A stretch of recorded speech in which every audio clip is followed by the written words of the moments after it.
नमस्कार, मी अनिश खंडागळे. सध्या हे जे कंटेंट क्रिएटर्स आहेत आणि सो कॉल्ड जे रील्स बनवणारे आहेत, हल्ली हे लोक रीलवर फेमस होण्याकरता सातत्याने महापुरुषांचा अपमान करताना दिसत आहे.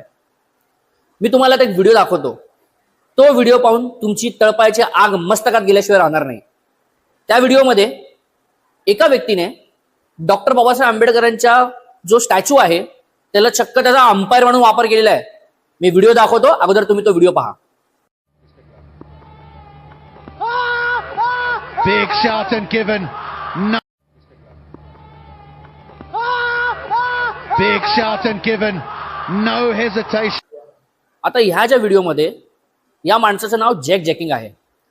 हा आपल्या भारत देशातला नसून हा भारताबाहेरील देशाचा आहे.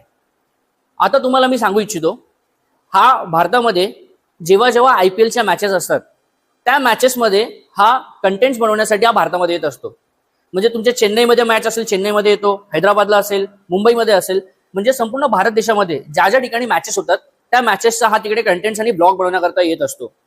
असाच हा भारतामध्ये आला असताना याने चक्क आपल्या एका भारतीयाला सोबत घेऊन त्याने त्याच्यासोबत क्रिकेट खेळताना दाखवलंय आणि आउट झाला म्हणून चक्क पाठीमागे जो डॉक्टर बाबासाहेब आंबेडकरांचा एवढा मोठा स्टॅच्यू आहे ज्याचं आताच उद्घाटन झालेलं आहे आणि चक्क बाबासाहेबांना हा अंपायर म्हणून व्हिडिओमध्ये दाखवतो. मी याचा जाहीर निषेध करतो. 6 डिसेंबरला डॉक्टर बाबासाहेब आंबेडकर यांच्या महापरिनिर्वाण दिनी संपूर्ण जगभरातील लोक हे आपल्या महामानवाला मानवंदना देण्यासाठी हे चैत्यभूमीवरती येत असतात. आपण जर पाहिलं तर 14 एप्रिलला डॉक्टर बाबासाहेब आंबेडकरांची जयंती असते.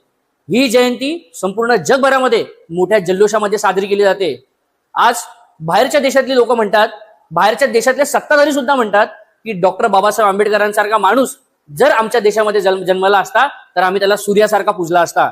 आणि हे असे नालायक कंटेंट क्रिएटर लोक आमच्या महामानवाच्या स्टॅच्यूच्या इथे उभं राहून त्यांचा अपमान करतात.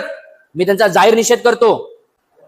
आज आपण जर पाहिलं तर आज रामदास आठवले साहेब हे समाजाचं प्रतिनिधित्व केंद्रामध्ये करतायत. आज ते केंद्रामध्ये मंत्री आहेत.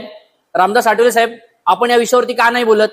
म्हणजेच भारतामध्ये प्रत्येक कोणी पण येईल, स्वतःला रील्सवरती फेमस होण्याकरता ब्लॉग बनवणार आणि सतत असे महापुरुषांचे हे लोक स्टॅच्यूवरती जाऊन अशा प्रकारचे अपमान करत असतील तर आपण शांत कसे बसू शकता? आमचा समाज हा शांत बसणाऱ्यातला नाहीये. आज आपल्या नवनिर्वाचित खासदार वर्षाताई गायकवाड या सुद्धा केंद्रामध्ये आहेत. मी आदरणीय वर्षाताईंना सुद्धा विनंती करतो. आज वर्षाताई समाजाचं प्रत्येक वेळेस नेतृत्व हे विधानसभेमध्ये करत आलेले आहेत. आज ते केंद्रात आहेत. मी वर्षाताईंना सुद्धा विनंती करतो की ताई, हा विषय हा छोटा नाहीये. ही गोष्ट सातत्याने वारंवार हे जे कंटेंट क्रिएटर आहेत